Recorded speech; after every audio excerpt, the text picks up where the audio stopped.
بسم اللہ الرحمن الرحیم۔ ایک لونگ پر یہ وظیفہ پڑھیں، انشاءاللہ اللہ کے فضل و کرم سے دولت کی ایسی بارش ہوں گی، ایسے دولت آپ کے پاس آئے گی کہ آپ نے کبھی سوچا بھی نہیں ہوگا۔ لونگ کا بہت ہی خاص عمل۔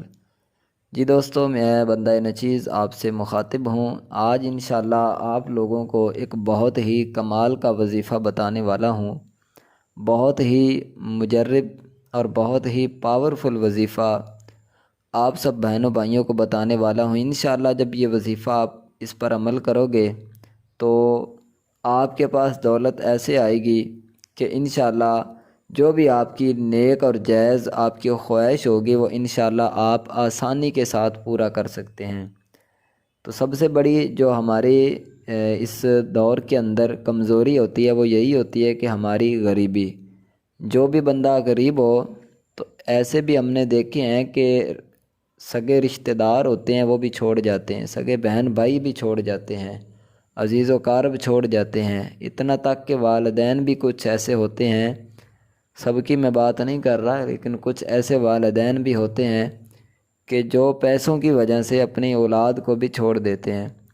تو بہت ہی خاص عمل آپ کو بتانے والا ہوں، انشاءاللہ جو بھی اس وظیفے پر عمل کرے گا اللہ کے فضل و کرم سے، اللہ تعالیٰ کی رحمت سے انشاءاللہ غربت جو ہے وہ بالکل اس کا خاتمہ ہو جائے گا اور انشاءاللہ اللہ تعالیٰ اس کو غنی کرے گا۔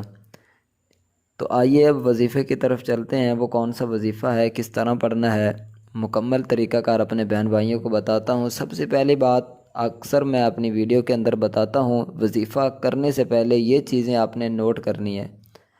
سب سے پہلے نمبر پر آپ نے حلال رزق کمانا ہے، ٹھیک ہے؟ بظاہر آپ کو تھوڑا مل رہا ہو، آپ کو تھوڑا نظر آ رہا ہو، لیکن کوشش آپ کی یہی ہو اور ہر حال میں آپ کی یہی کوشش ہونی چاہیے، یہی نیت ہونی چاہیے کہ آپ نے حلال رزق کمانا ہے۔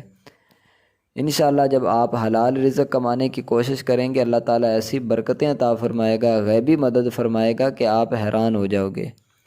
دوسرے نمبر پر آپ نے میرے بھائیوں بہنوں بہت ہی اہم بات آپ کو بتاتا جاؤں کہ آپ نے نماز کی پابندی لازمی کرنی ہے۔ 5 وقت کی نماز اپنے اوپر، اپنے گھر والوں کے اوپر جو ہے آپ فرض اللہ تعالیٰ نے کی ہوئی ہے، تو آپ نے وہ ہر حال میں پڑھنی ہے، چاہے جو کچھ مرضی ہو جائے۔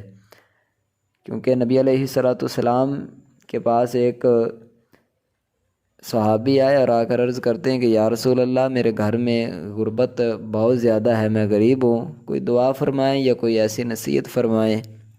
تو نبی علیہ السلام نے فرمایا کہ اپنی دیواریں جو ہیں وہ اونچی کر لو۔ اب وہ گیا اور جا کر اس نے اپنی دیوار اونچی کر لی۔ کچھ دن گزرے ہیں، دوبارہ نبی علیہ السلام کی بارگاہ میں آیا، عرض کرتا ہے یا رسول اللہ، اب تو میں بہت زیادہ دن بدن جو ہے نا دولت مند ہوتا جا رہا ہوں۔ تو حضور دیوار اونچی کی تھی تو اس میں کیا حکمت تھی؟ نبی علیہ السلام نے فرمایا کہ آپ کی گلی میں سے ایک بے نمازی گزرتا تھا جس کا سایہ آپ کے گھر میں پڑتا تھا، اس وجہ سے اس کی نحوست اور غربت جو ہے وہ آپ کے گھر میں آ جایا کرتی تھی۔ تو یہ دوستو، آپ کے گھر میں جب بے نمازی ہوگا، جب آپ خود بے نمازی ہوں گے تو آپ خود اندازہ لگائیں کہ پھر برکت کہاں سے آئے گی۔ تو اس وجہ سے سب سے جو اہم بات ہے وہ نماز کی پابندی کرنی ہے، حلال رزق کمانا ہے، اور تیسرے نمبر پر آپ نے صدقہ کرنا ہے، ٹھیک ہے؟ چاہے بظاہر آپ ڈیلی کے 10 روپے کر دیں، ڈیلی آپ نے صدقہ کرنا ہے، ہر روز صدقہ کرنا ہے، بظاہر 10 روپے صدقہ کر دیا کریں۔ اس کے بعد آئیے وظیفے کی طرف چلتے ہیں۔ وظیفہ آپ نے میرے بھائیو ایک لونگ لینا ہے، ٹھیک ہے؟ اس لونگ پر آپ نے یا اللہ یا رزاق کو 33 مرتبہ پڑھنا ہے۔ اس کے بعد آپ نے سورہ اخلاص جو ہے اس کو 33 مرتبہ پڑھنا ہے۔ لونگ پر دم کر کے آپ یہ دعا مانگی اللہ تعالیٰ سے، اور اس کے بعد یہ لونگ جو ہے وہ اپنے جہاں سے آپ نے پہلے لیا تھا دوسرے لونگ جو ان میں شامل کر کے استعمال کر لیں۔ انشاءاللہ اللہ کے فضل و کرم سے چند دنوں کے اندر، آپ ایک ہفتے کریں، ہفتہ ٹھہر کر دوبارہ پھر کریں، تو 2-3 دفعہ کرنے سے انشاءاللہ اللہ کے فضل و کرم سے آپ کے رزق میں بہت زیادہ برکت ہوگی۔